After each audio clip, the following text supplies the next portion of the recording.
Okay, I think maybe we will start. There's probably going to be a few more people joining us, but we have only an hour and a half and a lot to cover. So I want to welcome everyone to our RCPI webinar today. My name is Hilary Rantisi, and I'm the Associate Director of the Religion, Conflict, and Peace Initiative. At the Religion, Conflict, and Peace Initiative, our work centralizes an analysis of structural injustice, violence, and power, and examines how a more capacious understanding of religion can yield fresh insights into contemporary challenges and opportunities for just peace building. The primary case study we're focusing on is Israel-Palestine, and our aim is to stretch the scholarly discourse around religion and the practices of peace building and examine the decolonial potentialities of art, religion, and identity transformation. Our event today, What's New About the New B'Tselem Report, A Moment of Moral Clarity, hopes to bring in some of these themes into our discussion of this very important report. First, Professor Duncan Kennedy, whom I'll introduce briefly, will also introduce our guest speakers and will lead our discussion today. We invite you to send your questions in the Q&A function at the bottom of your screens, and we'll try to get to as many as possible before we end at 1:30 p.m. our time. And now to introduce Professor Kennedy. Professor Duncan Kennedy is the Carter Professor of General Jurisprudence Emeritus at Harvard Law School, where he taught from 1971 to 2017. He's one of the founders of the U.S. Critical Legal Studies movement and has taught many courses, among them Israel-Palestine legal issues, low-income housing law and policy, and globalization of law and legal thought. He has published many books, but we have, this is a very brief introduction, so I'm not giving him full due, but we are very honored to have Professor Duncan Kennedy lead us in this discussion today. So welcome, Duncan, and welcome everyone. Thank you. Let me begin by welcoming everybody. Looking at the list of places where people are listening from, it is just an astonishing list. It's really a global audience, which is always thrilling. And it's good that it's not because of the pandemic, it's because people all over the world are interested in the specific topic that we're going to talk about today. I am very honored to have been asked to preside over this, partly because the B'Tselem report is, to my mind, an act of not just moral clarity, but very strikingly of moral courage.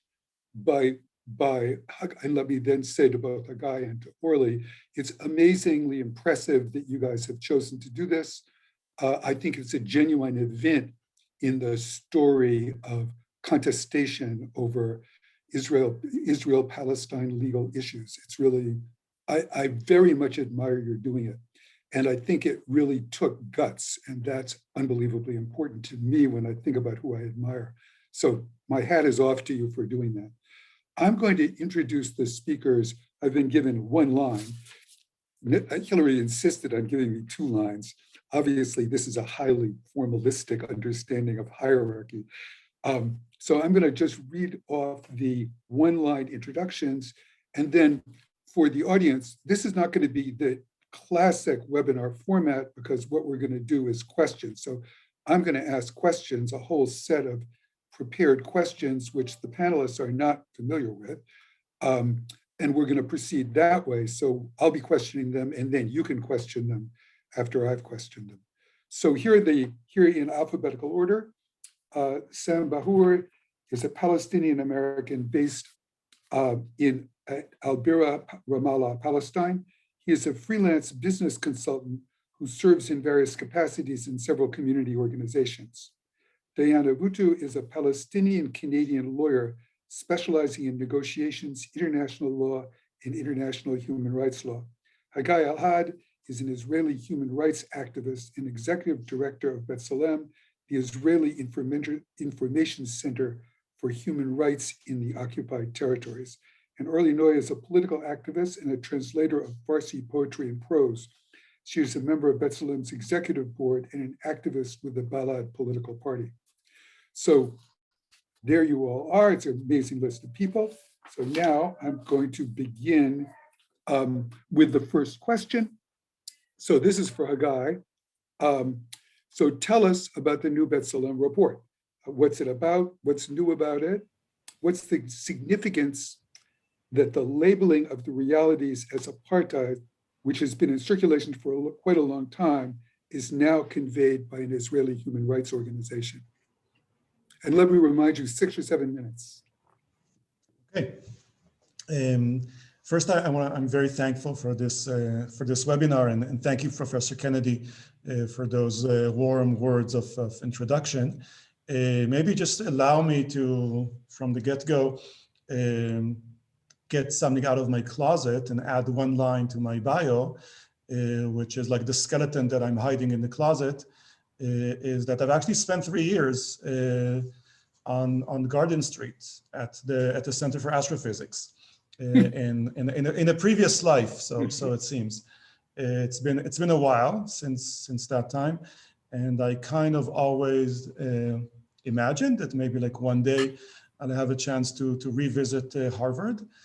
I didn't imagine that it's going to happen on Zoom or that it's going to happen on this topic, but I guess that the universe has its own unique ways of making things happen. So here we are.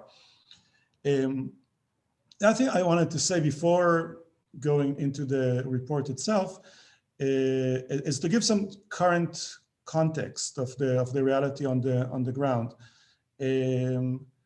These are dark and difficult times. I don't know to what extent I'll be able to, in a minute, say a few words about the sense of rage and sadness with which we're describing this unfolding unjust reality.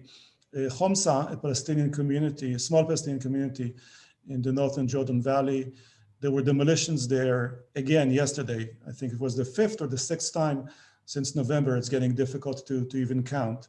In East Jerusalem, more Palestinian families are slated to be thrown out of their homes so that Jewish settlers will be able to move in with a court order. This is sanctioned by Israeli courts.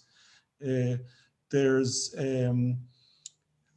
this growth of huge investments in permanent infrastructure around Jerusalem to make it possible for a dramatic further expansion of the number of Jewish settlers living in the West Bank. These are also the times of, we're getting close to another round of elections in Israel. These are often times in which the dehumanization of Palestinians is spelled out in a more direct fashion. So we're living through that period as well, both because of specific particularities in the way Palestinians are attacked during these elections, but also because elections here are an opportunity to spell out once again that there are millions of people that live under Israel's control that have no political rights and do not participate in this celebration of democracy, as elections here are often branded. In fact, it's actually another day in which the dehumanization of Palestinians is spelled out in an even more blunt way. So it's a reality of an ongoing attack through organized state violence on a civilian population that is defenseless. And if all that is not enough, then there's also obviously the issue of COVID and vaccinations and who gets them and who doesn't get them. And just today's news in which it was reported that Israel is actually gonna ship some extra vaccines to third countries in exchange for international political support, which basically means that even those extra vaccinations are not gonna go to Palestinians, but are gonna go to make it a better relationship for Israel with the governments that would support us so that we can continuously oppress Palestinians with impunity. I mean, just let that sink in for a second, how appalling and dehumanizing that is. And if all that is not enough, then we just have to listen to this new statements from the new administration from Washington, in which it's just, actually I should not have said new statements. It's just going back to the same old refrain. You know, we support the two-state solution. We call on both sides not to take certain steps. It was appalling in previous years. It's appalling that those are the statements that are coming from the new administration. So that's the backdrop. And with such a bleak backdrop, it's really difficult for me to inject a sense of optimism into what I'm about to say. But it's essential for me to say that when we at B'Tselem published just over a month ago this new position paper, we did do it with a sense of optimism, because we think that it is essential to change the way people think about the reality between the river and the sea, and that to a great extent, the reason that the situation is so stuck and so terrible and so dehumanizing and not met with the proper international response is because it is analyzed in the wrong way. We came to certain conclusions. We published them first just because these are the conclusions and we have a responsibility to speak truth to power and to public, but also with that sense of optimism that we will make what I hope is a significant contribution to changing the discourse on the reality here. Now, I also want to emphasize that we are not the first ones that have said this, and I also very hopeful that we are not going to be the last ones that are going to come to this conclusion and to say it out very publicly. I would rather think of it as all of us being on this trajectory in which, you know, Palestinians have been for more than a decade. Palestinian scholars and activists and NGOs, some of those activists and scholars are on this very call, have been making exactly this point for over a decade. I hope that a month ago, we've made our, I hope, significant contribution on that path. And as I said, I hope that we are not going to be the last ones. And that soon, sooner than later, apartheid will become the mainstream view through which people will think about the reality within the river and the sea. And through that, we'll also come to the conclusion as to what needs to be done in order to address this injustice. The current discourse is very much framed in the context of this two-regime model of democracy plus occupation, an Israeli democracy inside the Green Line, attached to it a temporary occupation project.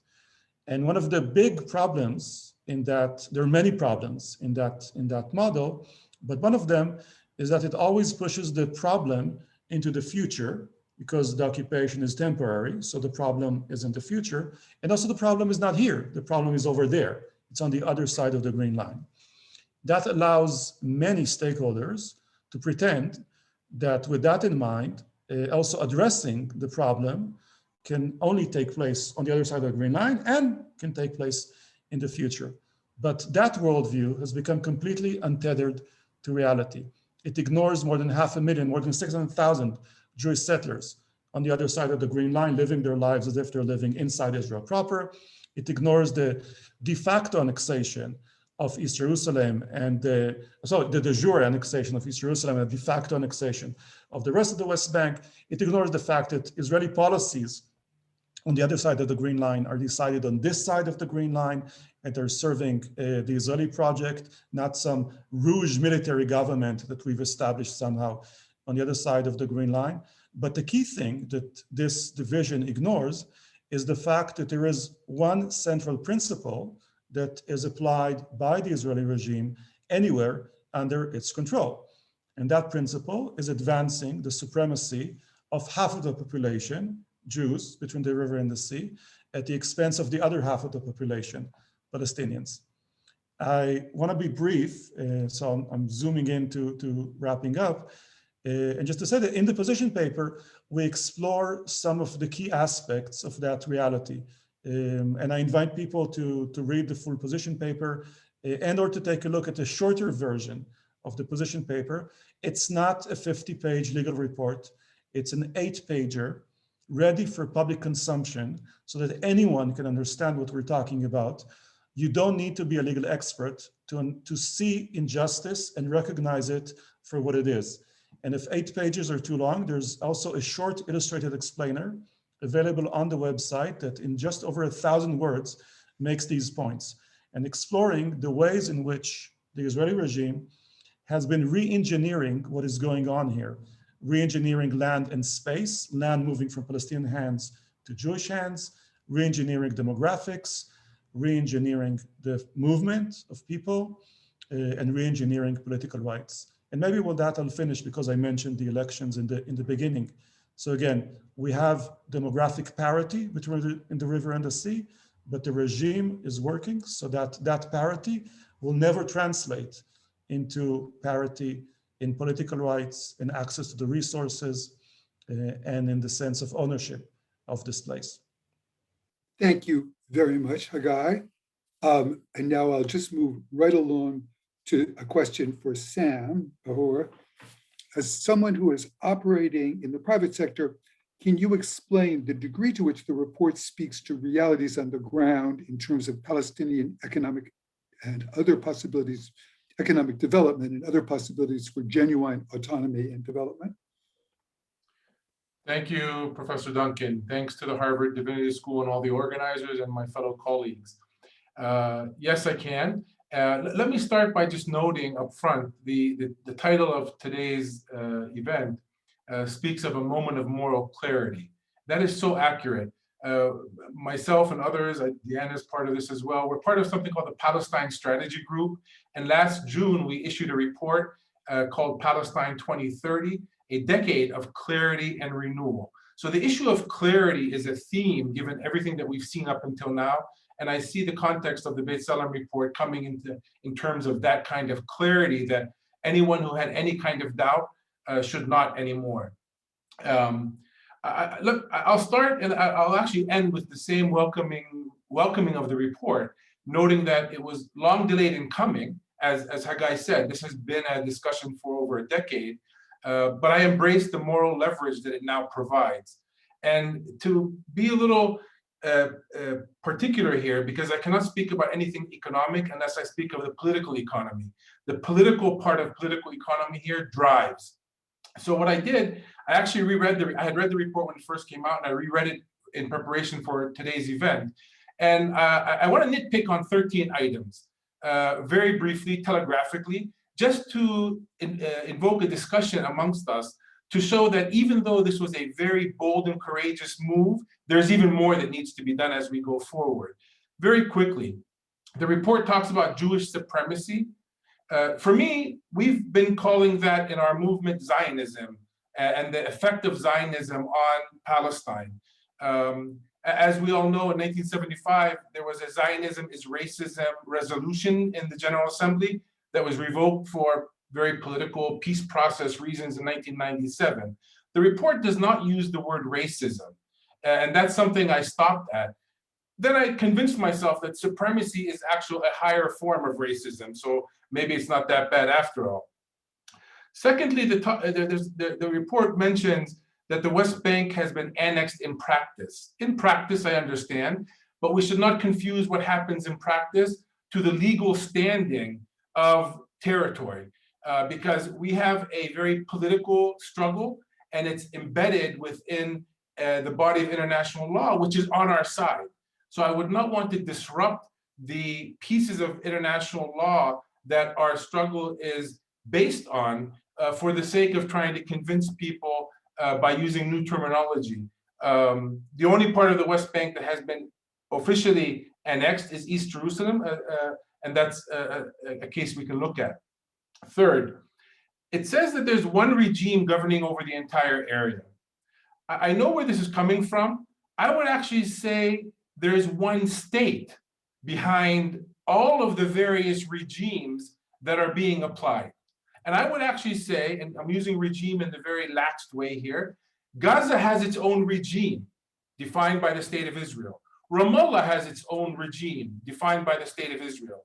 East Jerusalem, the same, the Jericho, Jordan Valley area. Almost every locality here has a varying style of a regime depending on what Israel can get away with in the global community. They get away with a lot in Gaza. They get away with less in Ramallah. So I would maybe rephrase that there's a state behind all of this, but the regimes are very different. Fourth, it talks about the basic law, the nation state law in Israel, as being kind of the pillar that made this happen, this report happen. I get that. And I do think that Israel crossed the red line with that report for even if it's for its own citizens, as well as the international community and for sure the Palestinians. So I welcome that. Fifth, the report talks about up until now, the B'Tselem used to use words like prolonged occupation and one-state reality, which are no longer adequate. Fair enough. The report in those terms is a breakthrough, but it's very different than a legal standing and the Palestinian political agency's stance. So legal standing is something which has very meaningful, not only words, but concepts behind those words. And the Palestinian National Liberation Movement has a political agency. It's weak, it's old, it's stale, it's calcified, and we're doing the damnedest to try to change it. But until we do, that is the Palestinian political agency. And I think that the call for when we move into not just promoting the word apartheid to make a point, but the system and crime of apartheid and shifting our struggle to that paradigm, that's a very different kind of move. Six, talks about Israelis coming over the Green Line and living into the West Bank, that it doesn't make a difference to them. I do think it makes a difference to them. When they come over to live in a settlement, they are illegal subjects under international law. And what the problem is not how we view them, it's how third states who have an obligation to view those illegal subjects as such, and they don't. And I point to the European Council of Foreign Relations talking about the potential for the European Union starting to define where does an Israeli come from when they want to land in the European Union. And if they happen to have a residence in the occupied territory, they can prohibit them to come in because it's not Israel proper. Seven, moving quickly, is the issue of the status that's afforded the Palestinian citizens inside Israel is not the same as Jewish citizens in Israel. 100% right. Case has been made over and over again. So I would say at first instance, the issue of apartheid is an Israeli proper struggle. It's a struggle inside the state of Israel for Israeli citizens before it goes anywhere else. Eight, it talks about, in contrast, non-Jews have no rights to legal status in the Israeli-controlled territories. I would take note with this. I do have a legal standing as a subject under Israeli military occupation, under international law. I am a protected person. Palestinians are protected people under occupation. That is a very clear legal status. And again, the problem is how third states acquiesce Israel in not looking at that as such and letting Israel get away with damaging that protected people, economically and otherwise. It said, and number 9, it says Israel has instituted a separate planning system for Palestinians in the West Bank. I would actually go much further than that. Not only in the West Bank, they've also defined for Gaza what can happen and what cannot happen. Yesterday, there was a news story about Israel opening up the dams that they created to allow rainwater to flood agriculture areas in Gaza. Why were those dams there? To stop the natural flow of water into Gaza so that it wouldn't have to be dependent on Israel. These kinds of structural, and I would go one step further than that even, inside the state of Israel, there is a planning regime to make sure that there is not a natural development of Palestinian cities and villages inside Israel. So that's an issue across the board. 10, it says the Gaza Strip defines Gaza as, it says Israel defines the Gaza Strip as hostile territory, quote unquote. It does, but I would not want to start to do the same naming and terming game that Israel uses. They can say it's hostile territory, they can say it's on the moon. They still have a legal responsibility because they are the military occupier of the state of Gaza. So I hope we don't use apartheid just to give them a framing that removes the responsibilities that they have as a legally a military occupier on the ground. Next, it talks about no to apartheid, that is our struggle. And that was a subtitle of one of the sections. And I stopped at that and I said, I get it, But whose struggle?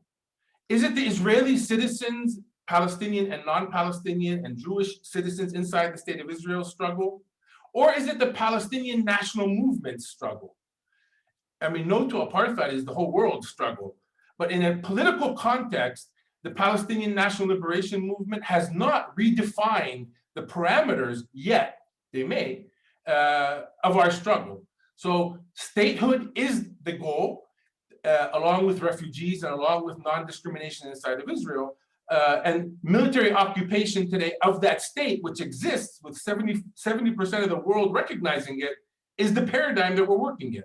And again, that can all change if the Palestinians get their act together, meet and change it, but they haven't up until now.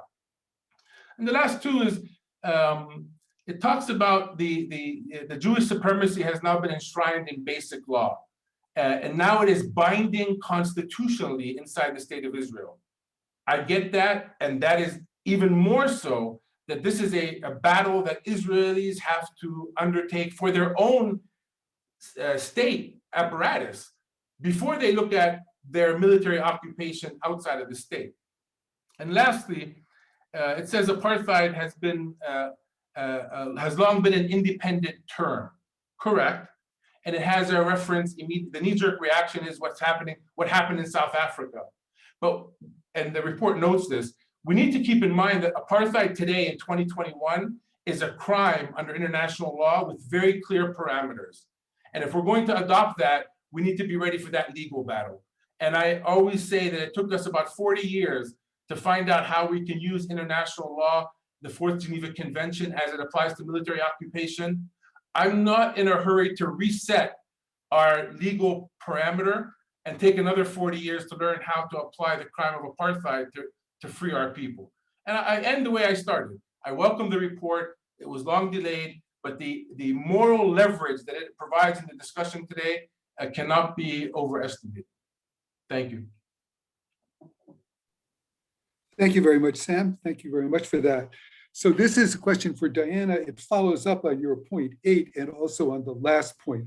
So as you're a Palestinian with a Palestinian citizen in Israel as well as a Canadian. This is a question about what I think for many readers is the most striking thing about the report, which is the direct application of the apartheid category to Israel proper.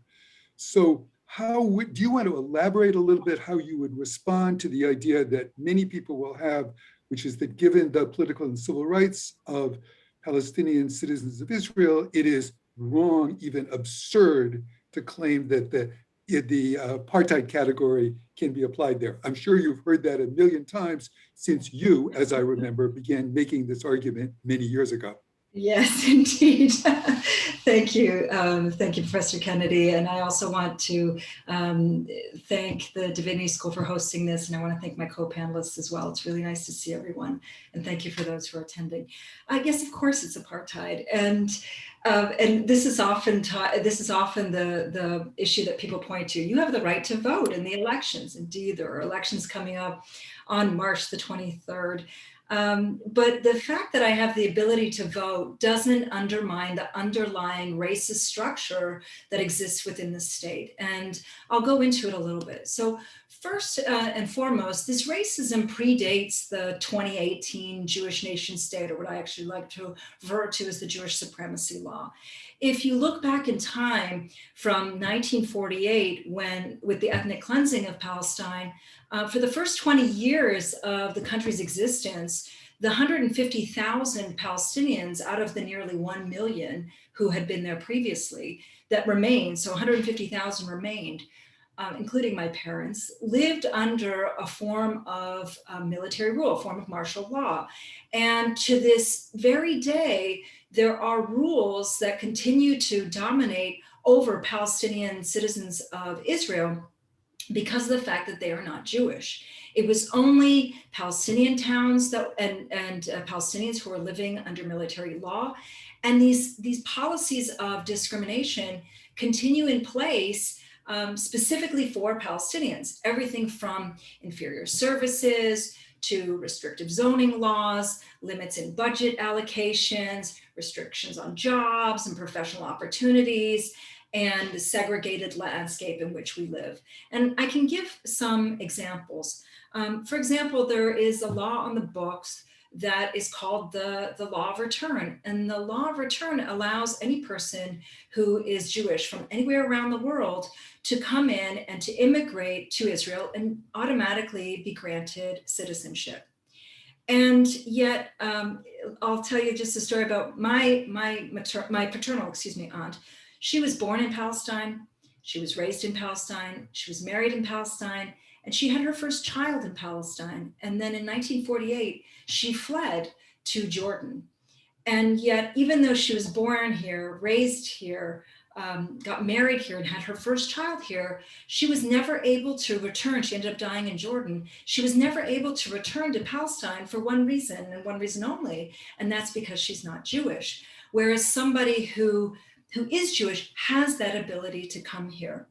And similarly, we see this when it comes to virtually all aspects of life, living as a citizen in this country, whether it's the restricted housing rules that exist, or the daily battle that we have to have when it comes to language.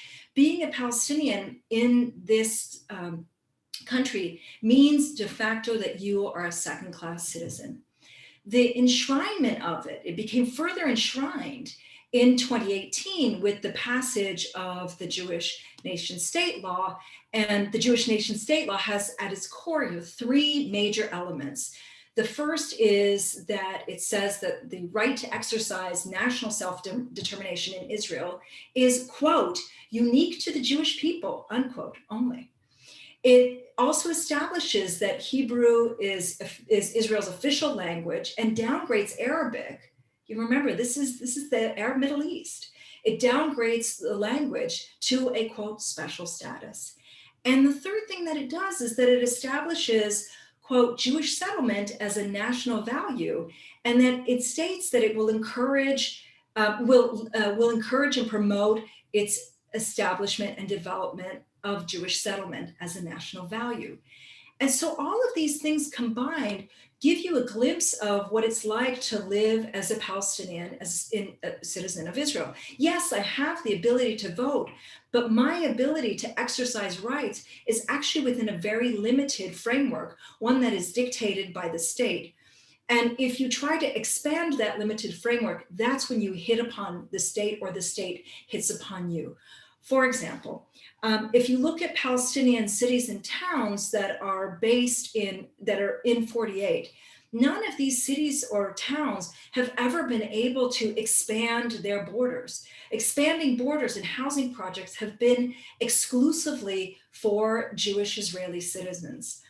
And what this has meant is that even on the level of trying to challenge these rules and challenge these laws before the much lauded Israeli High Court, the Israeli Supreme Court, at every instance where the court has faced the question of whether Israel is a Jewish state or whether it is a democracy, meaning that it gives rights to all, it has always favored the idea of a Jewish state over that of being a democracy.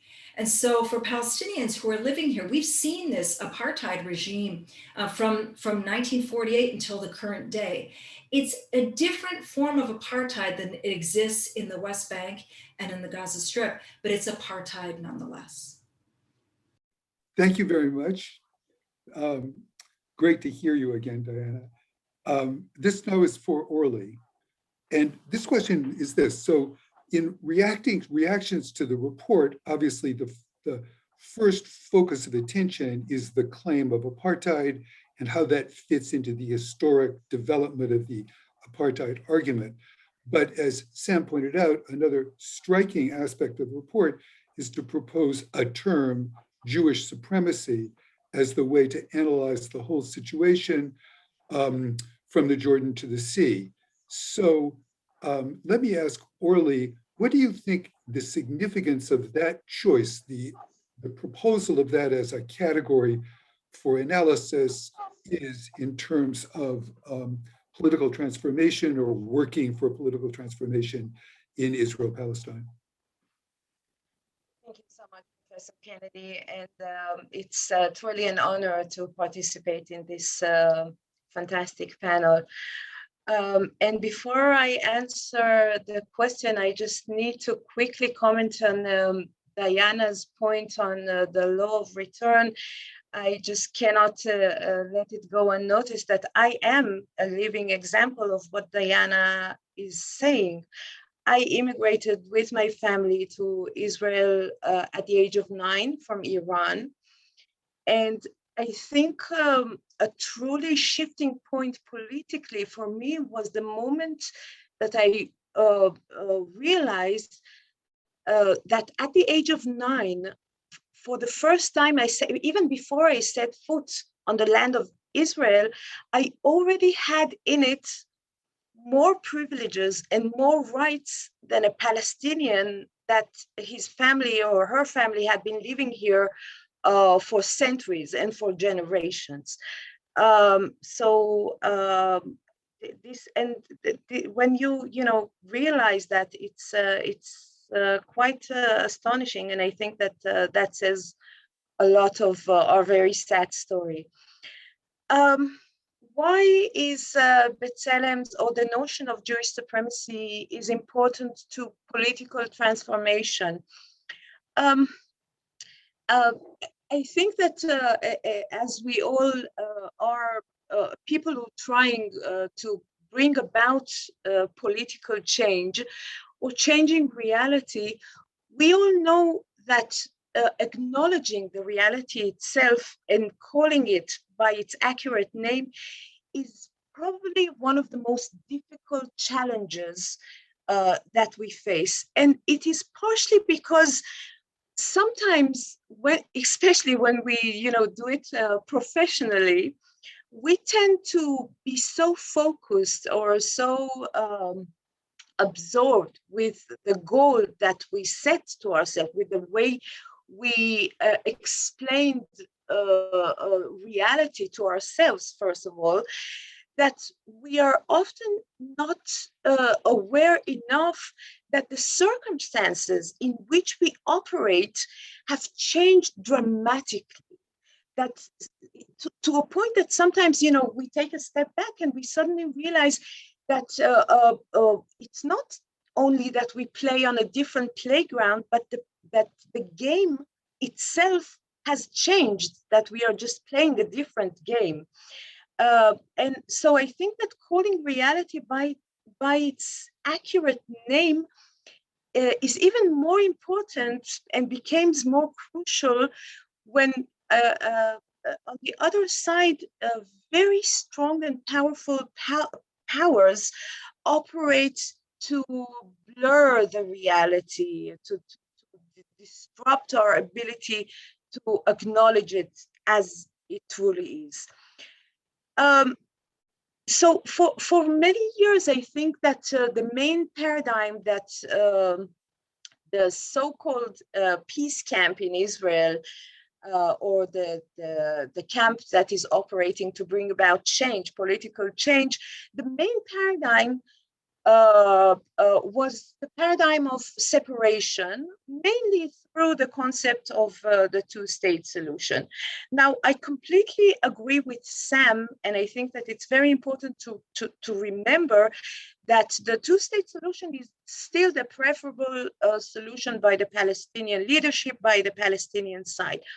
But I think that in Israel, it is understood in a very, very different way.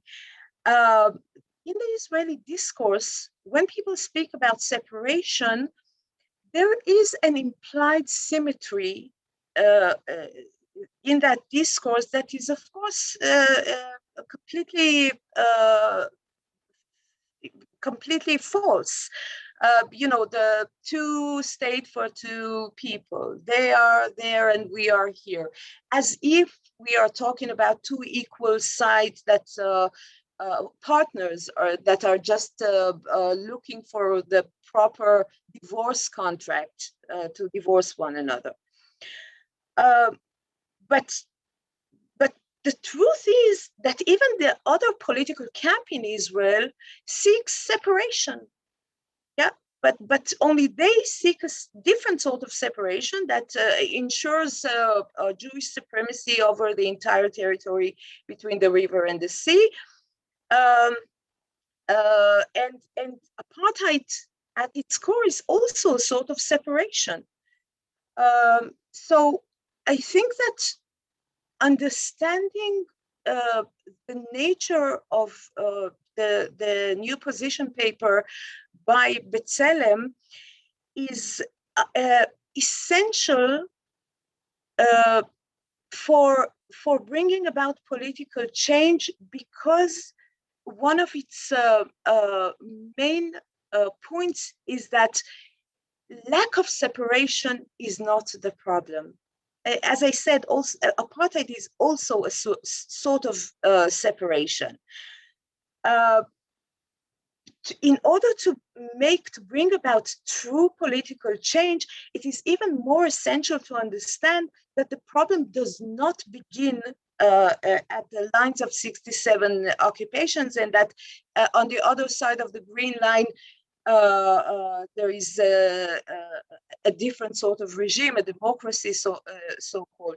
But to understand that it's the same regime with the same logic that is being implemented over the entire territory, and that the organizing logic of that regime is Jewish supremacy, and some of the mechanisms through which that supremacy is being manifested on both sides of the green line have been mentioned before by the speakers. So I think that this is the main point, that without understanding the organizing logic of it all, political change just cannot happen, because we will keep being trapped in the same discourse of separation, and here we have it, the separation only in the form of apartheid. So understanding, calling reality by its accurate name is, I think, the very first step towards any political change. Thank you very much for that. Very interesting. Before beginning the second round, I want to ask Orly if you'll permit a follow-up question relating to Sam's opening remarks. So one of the fascinating meanings, but what is it and what is your interpretation of the move by B'Tselem is, what about the category Zionism? So there was a time, and I myself, when I write about this, I talk about Zionism. By Zionism, I think I probably mean something vaguely like what you mean by Jewish supremacy, but that is completely unclear. Now, I assume that there's a complicated thought behind this terminological shift. And my intuition is that it's a very good one. His was more ironic. What about that? We can go on and on about what is the Zionist ideology, what it means. And I think for me, as a political activist, what is meaningful is how is it being implemented on the ground.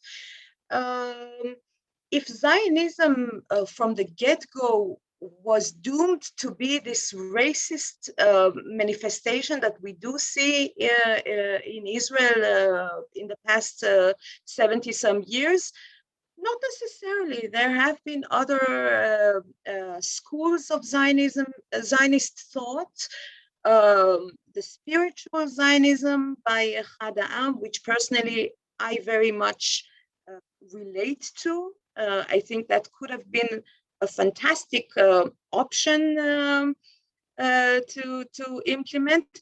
It hasn't. And the only Zionism, the only school of thought of Zionism that has been implemented is the political Zionism in its very racist, aggressive form. Now, I understand the need on the Palestinian side to attack directly the issue of Zionism. but and I very easily declare myself to be non-Zionist. That's not an issue. But I think that, again, if we want to make political change, then and I think that that is a little bit different for us than for Sam and Diana, maybe, because we do feel the need to be able to engage with in some sort of conversation with the Israeli Jewish public. And not to sound condescending, but I think that part of our mission is also to rescue the Jewish Israeli population from this racist, supremacist trap. I don't think that that's a very good existence for us as well. So I think that going, into those endless debates about the nature of Zionism, and it's just not a very helpful thing in the mission of promoting that change or enabling it in some way, and engaging in a very difficult. It's anyhow a very difficult conversation with the Jewish Israeli population. I just don't see how,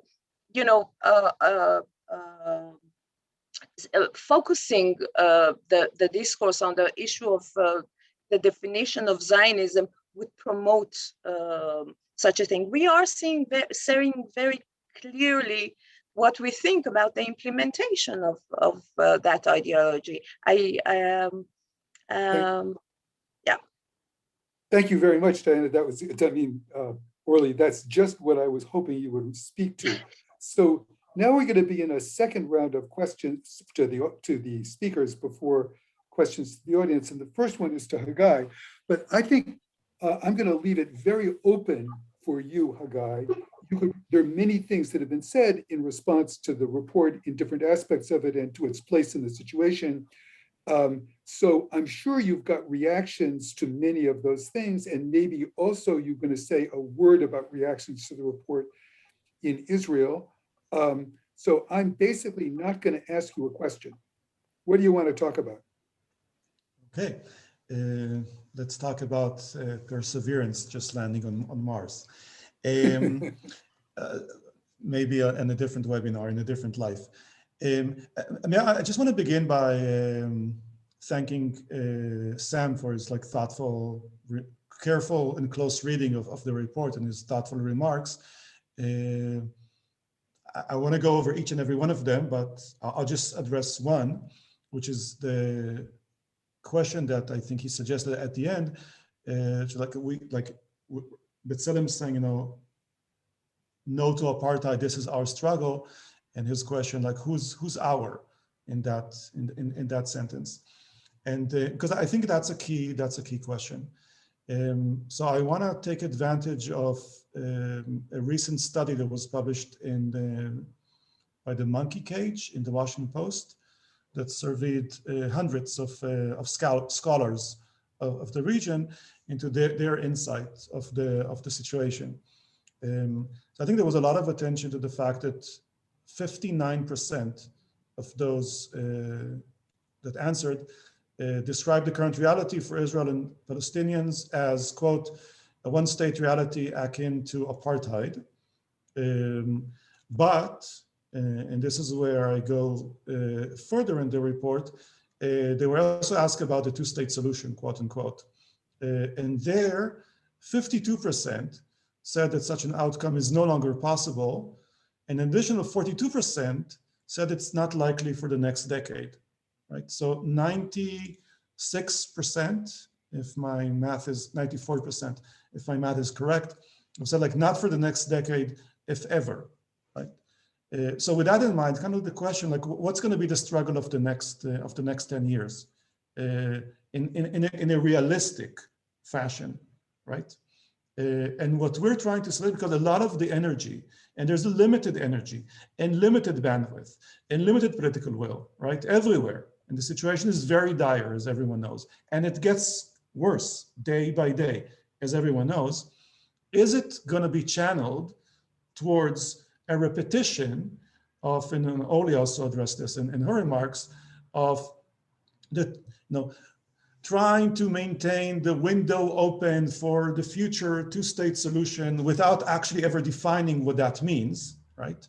Does that mean the Trump plan, right? Like the permanent Bantustanization of the West Bank with the permanent subjugation of millions of Palestinians without political rights? They would also call that a two-state solution, right? And sometimes like the smirks from the Israeli leadership is that, if Palestinians want to call that collection of oppressed enclaves a state, they can call it whatever they want, right? And then like a smirk and a smile, well, everyone understands. So you can also call a two-state solution a future in which there's permanent supremacy and domination and control by Jews over the entire territory. Apartheid, the reality that we are in now, right? And the limited energy can go into variations of that. Seems to, where the Biden administration is headed, at least at this point in time. Maybe things will change. I hope things will change. Or it can not pretend that we're driving towards that outcome, but insist on it, because that again postpones the need to address the current reality, because there will be negotiations, right? And instead insisting that the crimes are committed now, the oppression is happening now, the demolitions are happening now, the killings with impunity are happening now, and that needs to be addressed now, independently of whether there's a process, of whether there's negotiations, or any other convenient excuse that the international community is ever so happy to always invoke. And that we demand, and I'm saying we demand that will be addressed now. And that the way to address it is not by making an additional statement of some level of concern. No, those statements are how we got to the beginning of 2021 with this appalling reality, but insisting on assertive action by the international community to address this injustice now, right? And when we say no to apartheid and that is our struggle, then that is the demand. And I hope that people of good faith, of the 14 million that live between the river and the sea, and internationally, will make that demand from their governments. Because the question, for Americans that are watching this and are thinking of this, the current new administration and European and other international stakeholders are complicit in what is happening. The international complicity is what is undermining this reality. This is what allows Israel not only to advance this apartheid project, but to get away with it with impunity. If you're an American citizen, ask yourself to what extent your government is responsible for this, because in the US government is the #1 stakeholder that has been underwriting this injustice, not only in the terms of the bilateral relationship between the US and Israel, but also because it has been shielding and continues to shield Israel from consequences in the international arena. The American veto in the Security Council is a cornerstone of this appalling foreign policy. The Trump administration sanctions against the ICC, yet to be revoked by the Biden administration, is another cornerstone of that unacceptable reality.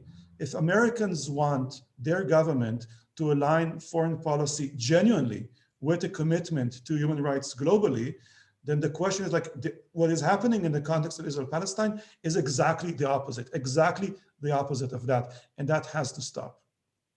Thank you very much. Let me just say that I particularly am struck by the usefulness of the apartheid category for American audiences who do tend to be just willing to say the two-state solution is in progress, too bad it's so slow, that's the solution, and not so. I personally, as an American who's been involved with arguing about this matter with my friends even, I think that's one of the reasons why I think it's an important event. But now let me go to Sam. Here's Sam's next question. As a Palestinian living in the West Bank, I'm sure there are many examples you should share regarding the colonial structures in place that reinforce control mechanisms and apartheid-like rule. Examples that you'd like to offer? Sure, there's a couple. I'd like to make just a few comments on Hagai's intervention, which I agree with. We need to be careful, especially in our context, about polling. The Iraq War was totally illegal. Half the world and all the scholars, almost, were not only writing and polling, they were in the streets, telling the US you cannot destroy an entire civilization. It went on anyway. So we need to be clear on, we are in a political conflict par excellence. And a political conflict par excellence has a few elements that cannot be changed. One is that the driver in that conflict is the national liberation movement that is seeking its freedom and independence. That is the driver. Having said that, I agree fully that the use of the word, as I made note in my initial comments, is very valuable and useful to let people relate to what's happening here.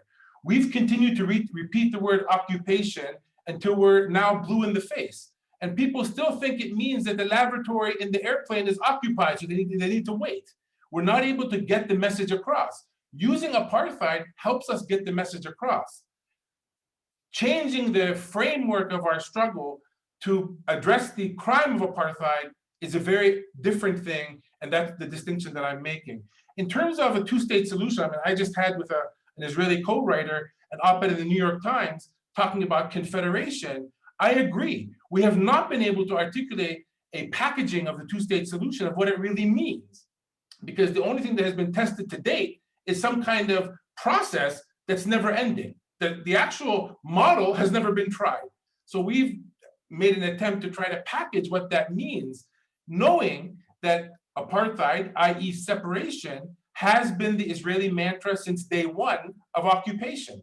And we see the embodiment of that in the building of the wall, the building of a separation of the banking system, trying to separate the labor force. Remember, Sharon, when he announced the policy of separation, he didn't announce a wall. He announced the policy of separation. The wall was one element of it. Another element was, within so many years, there would be zero laborers inside from the Palestinian occupied territory inside the state of Israel. Interestingly, they had to backtrack on that because it turns out that the economy in Israel depends on Palestinian labor. Today, the level of Palestinian labor working from the occupied territory and going in, on day jobs into Israel is more than it was before the wall was created. So we're back to the same levels in a way. And that gets me to answer your question. We have become, by Israeli design, by State of Israel design, an integral part of the Israeli economy. It's as if we're one neighborhood, as big as Tel Aviv, a little bit bigger, and they actually deal with us that way. For example, in the electrical supply here, it mainly comes from the State of Israel's electricity generation plants. They don't deal with us as another party. They deal with us as a client of theirs, like any big company inside of Israel. So they have created this integral linkage. Some of the other examples I would give is, and Hagai and the report both mentioned this, is the issue of movement. Under occupation, 40% of the Palestinians live in Gaza. I'm a business person in the West Bank. I don't have access to 40% of my consumers, my labor force, etc. Gaza is on the sea. It has access to the world. We're not able to get access because Israel has a military blockade on Gaza. So these are live examples of how Israel is dominating a policy of not only separating us from Israel, but separating us from the world. Another quick example is our imports and exports. There is a 70% dependency of imports on the state of Israel for the Palestinian economy, an 85% dependency on our exports. So for all intents and purposes, we are an extension of the Israeli economy, designed as such and managed by such by the Israeli military administration. The leeway, it's a very sliver of a leeway, that they give to the Palestinian Authority is first, not strategic in nature, and second, relieves them from having to interface with the population at large. So the occupation becomes cheaper and more streamlined for them. The last point I'll make as an example is and Hagai also mentioned this, the issue of spatial planning. The issue of planning, I have a lot of interest in this. If nothing else, the Palestinians must be in charge of all of their planning. If we think developing Jericho is more important than developing Ramallah, then donors should be directed to where the Palestinians decide their development needs to go. And what we're seeing is just the opposite. We are doing our planning as best as possible. Everyone ignores it, the donors specifically. Israel decides what happens and where.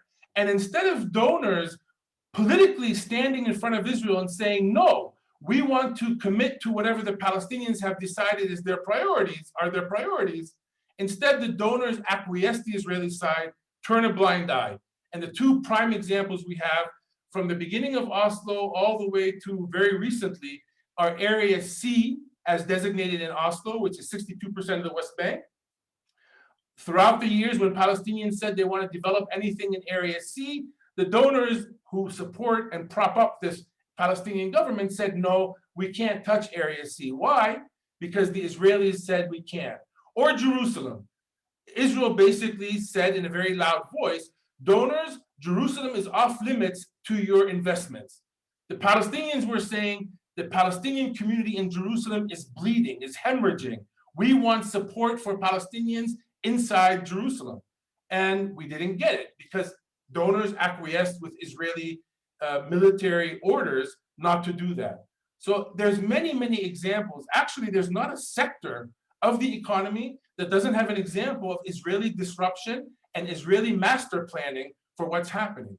And the sad part is that some within the Palestinian Authority pretend that doesn't exist and want to pretend that they are full-scale ministers in charge of their sectors. That's not true in any sector. Thank you very much. I was hoping that that dimension would come to the fore. And I want to ask Diana a closely related question, which is this. So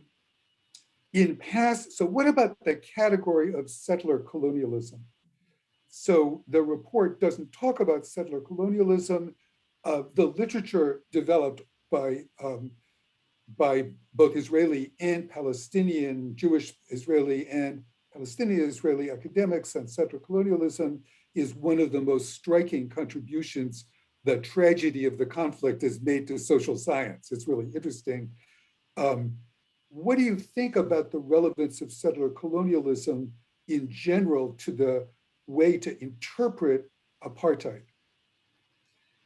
I think it's really important to keep this in that framework of understanding that what's happening here is settler colonialism, whether it's happening inside 48 or inside the West Bank and Gaza Strip. Diana, just let me stop you and ask you to give a quick definition of settler colonialism. Okay, so thank you. That's a good question. So in terms of settler colonialism, what it means is that this isn't just a question of ruling over the people that are in place in the same way that, for example, the English ruled over Britain, etc. But it's actually bringing in people from different parts and settling them on that particular land. So it's a question of not just ruling over, but in what I like to call erase, replace. And this framework is very important because this isn't exactly the same as it was in South Africa. In South Africa, the apartheid regime that was in place over there didn't intend to get rid of the non-white population. It was simply an attempt to rule over them, to control their lives, to control their resources, to make sure that whites were privileged. In this specific case, it doesn't stop there. And that's why the apartheid framework is useful, but it also has its limitations. Here we see that what Israel is doing is not just a question of ruling over the lives of Palestinians, but it's also trying to take resources, trying to remove people, and to try to replace them with Israelis. We see this most specifically with what Hagai mentioned at the beginning of his remarks when he was talking about the demolitions that are happening in Area C and the takeovers that are happening and that are slated to happen at the beginning of May in the area of Sheikh Jarrah, which is a part of Jerusalem. Both of those areas are part of this larger, broader part of settler colonialism, where it's not just a question of ruling over the lives of Palestinians and controlling them, but actually trying to seek their removal and in place bringing in Israeli settlers. And that's why I think we have to keep this in its proper political light. The B'Tselem report is very vital and very important because it is coming from an Israeli human rights organization, and it's echoing, as Hagai already mentioned, Orly mentioned as well, that is echoing the statements that the Palestinians and others have been making for such a long time. And what follows from that, I believe, is the next steps. As we all know, the apartheid is a crime. It's an international crime. And the way that it was dealt with and addressed by the international community was by pushing through the boycott, divestment, and sanctions movement. And that's why, for me, the next relevant step next line of taking this further is to actually push for that. If the world sees that this is apartheid, which it already is, then it follows that there are international remedies that need to be pursued in order to make sure that this crime of apartheid comes to an end. The last question is back to Orly. And I'm going to ask you the question this way. What about, as you understand it, as the category of Jewish supremacy comes to the fore as a very complicated new intervention? One might ask something about Jewish supremacy now being developed as an idea with power. How does it deal with the existence within the Jewish community, for example, of a Mizrahi minority? As you understand it, how does your own Mizrahi identity, if you call it that, fit together into the discussion of Jewish supremacy? Yeah, thank you for that question, and I will try to be brief. The Mizrahi population, the Jewish immigrants from Arab and Muslim countries, such as myself, I won't go into the data about, but you will need to believe me that it's an underprivileged, peripheralized community among the Jewish population inside Israel. Now, I'm glad that this question is being introduced after Diana's remarks about settler colonialism, because here is the tragic transformation that the Mizrahi population had, the Mizrahi community went through, from being native communities of the Middle East. We found ourselves trapped as colonialists in a settler colonial project. You might now, of course, it comes with a lot of benefits. Yeah, I mentioned some before. I have tons of privileges as a Jewish, as a Jewish citizen of the Jewish supremacist country. But as a Mizrahi, I needed to, I was deprived of my, that came in a price of getting rid of our history, our heritage, our language, our native sense of belonging to the environment, to the geopolitical environment in which we were formed, shaped as communities. Because you couldn't, Ehud Barak once described Israel as a villa in the jungle. I think that this is an incredibly accurate description of Israel. I would add a white villa in the jungle. So, and the jungle being the Middle East. So what does it mean regarding the Palestinian or the Arab residents of this incredibly dangerous jungle of the Middle East? We understand it's apartheid. But it also has implications regarding the Jewish inhabitants of this so-called jungle, the Middle Eastern jungle, because we were allowed inside that white supremacist villa because we are Jewish, but there we were discriminated against because we were Arabs or Middle Easterns. And I can, there are endless examples. I will maybe just very briefly two examples. One is regarding demographic engineering, which is one of the main mechanisms of the Israeli apartheid. Manipulating communities and populations to maintain the Jewish supremacy. But once the state takes the legitimacy to manipulate and to demographically engineering people, then we were at the Mizrahi communities were engineered by the same mechanism, the admission committees being thrown to underdeveloped periphery, etc. The other is, of course, the language, as Diana mentioned, that the Arabic language that was, this is the language, the backbone of the identity of the Mizrahi communities, and it was stolen away from them, and it was being, it has been marked as something that is connotated with the enemy, as inferior, and so that was a very tragic choice that Zionism presented to the Mizrahi communities. So I think that, the immediate interest is to break down the walls of this imaginary white villa in the jungle and actually reconnect as natives, not as colonials, to our environment. Great. I must say, I think this has been I participated in quite a few discussions of this type. And I have to say, this is one of the sharpest and clearest and most informative that I've ever actually, with an audience, with a set of panelists like yourselves, it's way, way at the top. So more substance than is usual or customary. Now, there are questions from the audience. There are, and they've been grouped for me.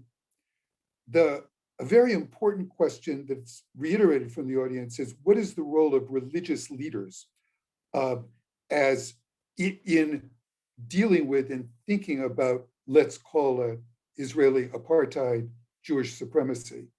And for these questions, I'm not going to choose to direct them to one of you or the other. I'll let you choose. But let me just add for myself another question about the role of religion. I think an important question is, what is the role of religious leaders, understood as people who might be, on the basis of their religious views, opposed to Israeli apartheid? But I think another kind of question, which is we have avoided or gone around as we've tried to talk about supremacy and Zionism, is what is the role of religion in Jewish supremacy as a thought? So I would propose those as two different topics. One, religion, so to speak, from the outside, and the other, religion from the inside, in understanding both how to combat it and what it is. But I'm now opening that to anyone who any of the four of you who would like to say something about it. Or, by the way, we only have 15 minutes left, so, and we don't have a million questions. So there's going to be time actually to pursue whatever we take up in a fairly serious way. So several people can comment. I can make a comment. I'm not an expert or knowledgeable on the religious community by any stretch of the imagination.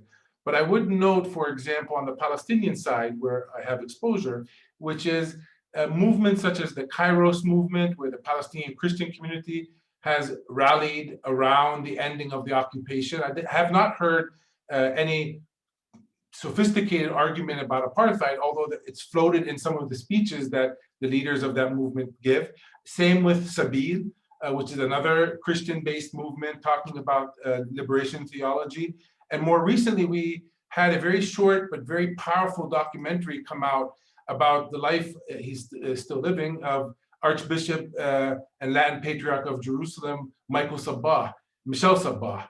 And if you hear his like 15-minute documentary, you walk away thinking he's more revolutionary than any of the Palestinian leadership today. So in the Palestinian side, the religious community, as I can see, is fully aligned in the strategic direction that the Palestinian national movement has set for them. I do think they should be challenged on the use of the language of apartheid and become more aggressive in not only making statements, but incorporating themselves in more of the mechanics of the movement. Just a quick comment on from the Jewish side. I think that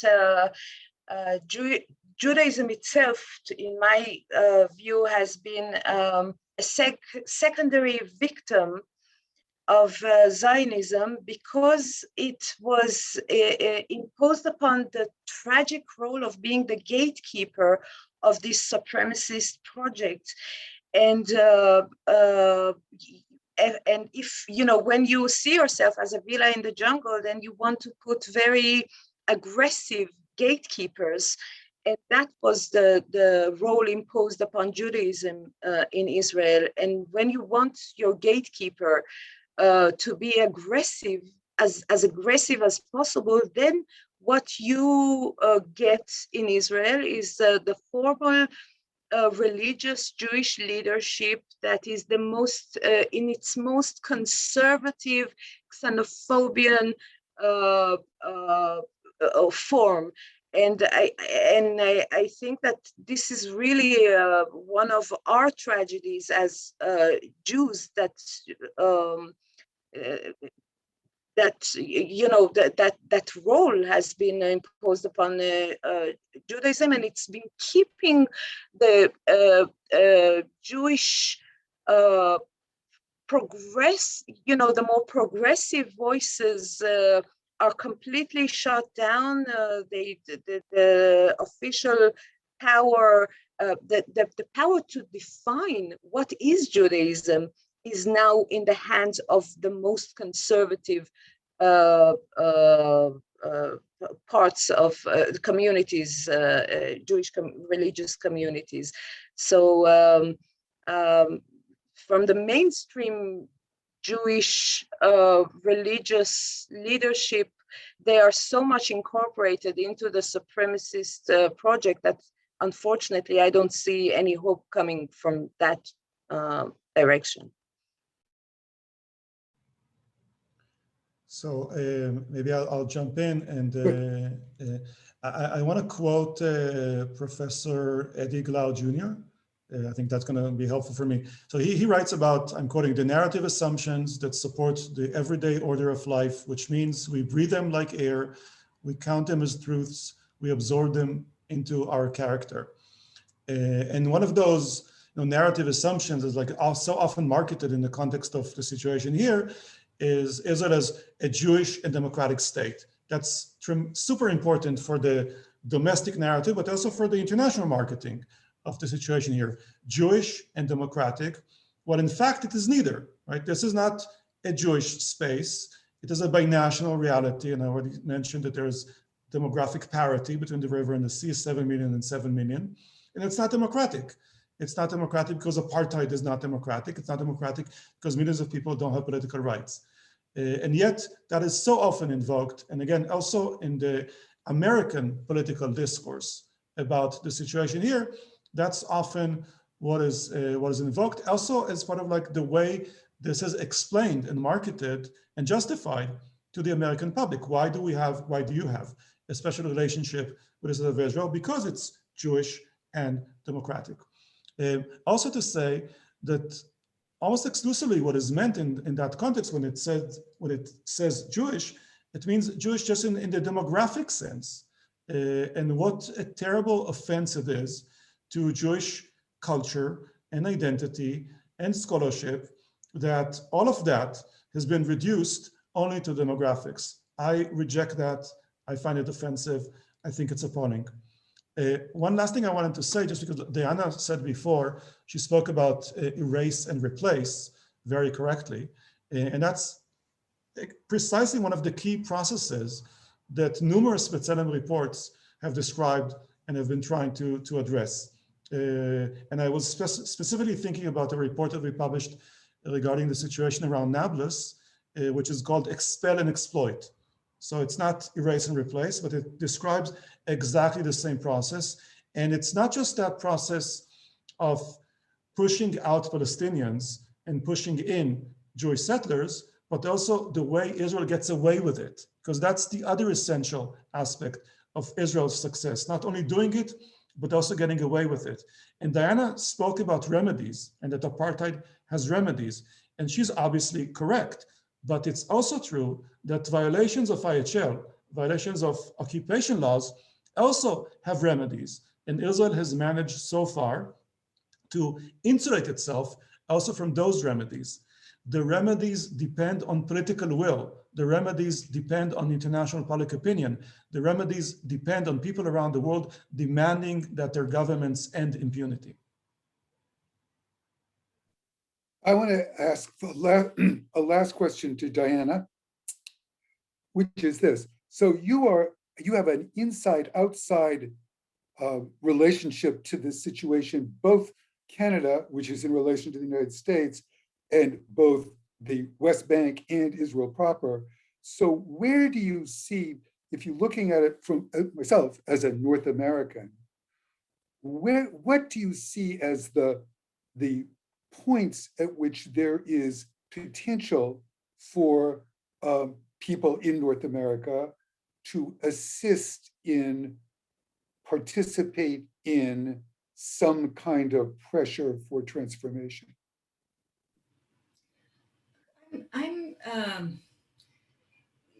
I've switched over the years about where change is going to come from, and I used to be of the opinion that change is only going to come from within, from Israeli society, and so on. And I've actually adapted or changed, let's say, my opinion since then, because I've only seen that over time that the situation here has gotten worse, that we're seeing more and more right-wing governments. Actually, now we're not even right-wing. There's no way to describe this next government that's going to come in other than to say openly fascist. That Netanyahu is now courting a party that seeks the ethnic cleansing of Palestinians. There's no polite way to say it. And so I think that where the change, if we can see any, is going to come from is from outside. And this is where I think what Hagai is saying is so vitally important. There are already tools that are in place when it comes to international humanitarian law violations and so on.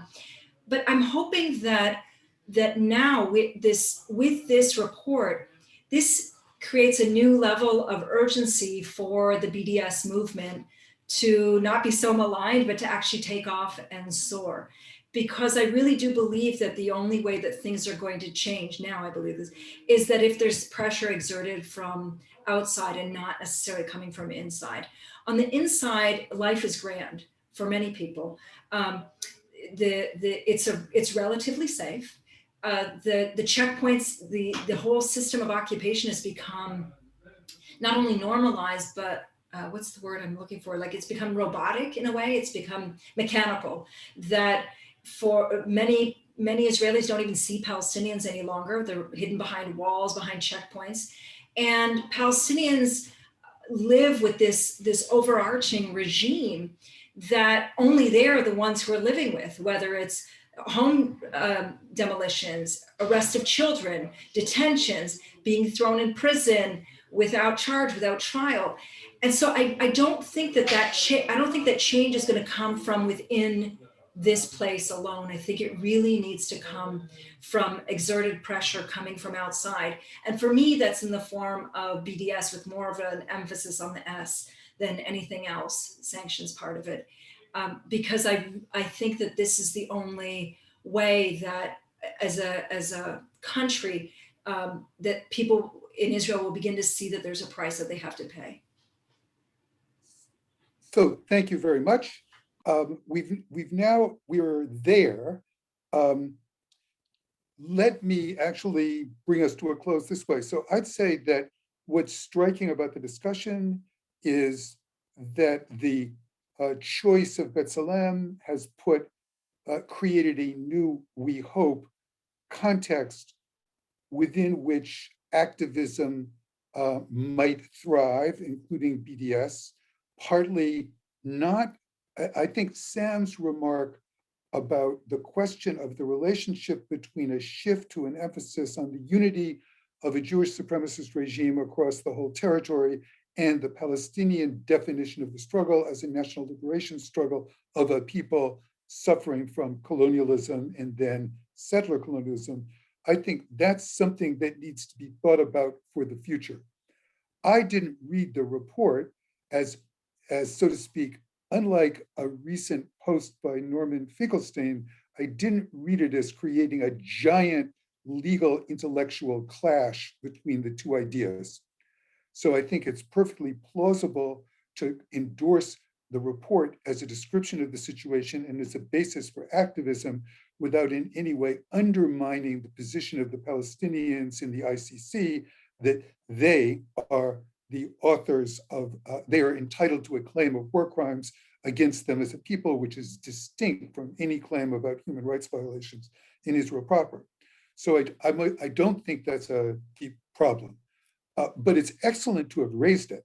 And the question of the relations between Zionism and Jewish supremacy, it's excellent to have raised it and have had a discussion about this right at the beginning of the evolution of the report.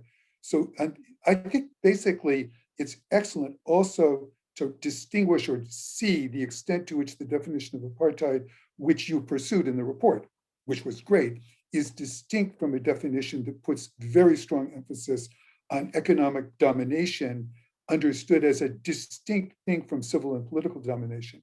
So I think we've got on the table, and again, there's no conflict there. It's just that that perspective is incredibly important.